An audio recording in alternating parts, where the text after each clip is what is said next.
Shay, why don't you go first? I think you've won 40 of these in a row. As a program, what was tonight like for you? And obviously, I know it was close down the stretch, and you guys found a way to get it done. Yeah, I know the players. I'm exhausted. You know, that was a high pressure game. A lot of self-inflicted pressure. We played so loose early, too loose, and so we shot all the balls from the perimeter, and then we missed them. I told them, then the basket probably got about the size of what you shoot at the state fair. Ball barely fit inside the goal. So first half we're up 9. It could have been less because they shot it poorly, but it could have been 17 real easy too. And in the second half they played much better offensively. We didn't guard them very well for the vast majority of the second half, but we still couldn't make perimeter shots, and we took them, kept taking them, and then finally we just drove and got to the free throw line. So it was a great night. It was a great win. You got to win games like that.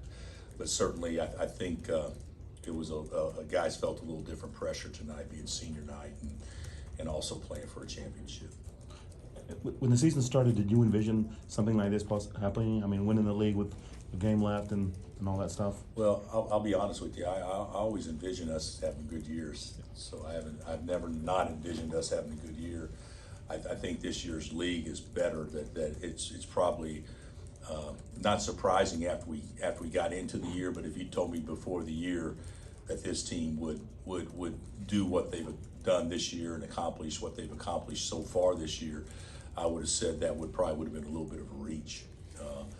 We're 6-4, and we got to go run off 7 in a row to put us in position to win, to get at least a share of it. So. That didn't seem very likely at that time, but the kids are tough, and they find a way to win even when we're not very good, and that was certainly what happened tonight.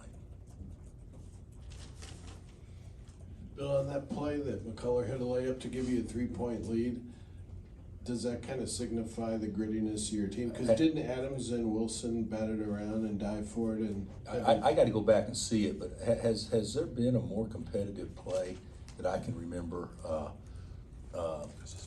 That was great. We had a play at Baylor one time where he got like 4 or 5 offensive rebounds in a row and made a play, but it wasn't a game point, and it certainly wasn't for the stakes as high as what they are here. But that's about as competitive as play as I've had. I was just hoping we get a jump ball because the arrow was ours, and we could never get a hold of it. And Kevin went after the ball with 2 hands, and that basically signifies as much as anything. That's how he steals the ball. He doesn't steal the ball by deflecting it and running to it. He steals the ball by actually taking it. And that was a prime example. He just went and took it. Great play. Bill, you've been a part of numerous Big 12 championship teams, but what are you going to remember most about this team and this night? Well, the night to me, of course, it was a fun night because we won. But we've had more relaxing and probably more enjoyable evenings of the times that we've had senior night here. That was a pretty stressful senior night tonight, but I'll remember this team as, whether it's true or not, and who knows how it'll all play out in the end, but college basketball probably hadn't seen the league better than the Big 12 is this year in a long time. And for this team to put themselves in the position they are after everything we lost last year, and being able to turn the page when everybody's patting you on the back and telling you how great it is and all that stuff, and basically to forget the past and only focus on the future, that tells you this team's pretty special. And Jay Will, he deserves a lot of credit for that. Anything else?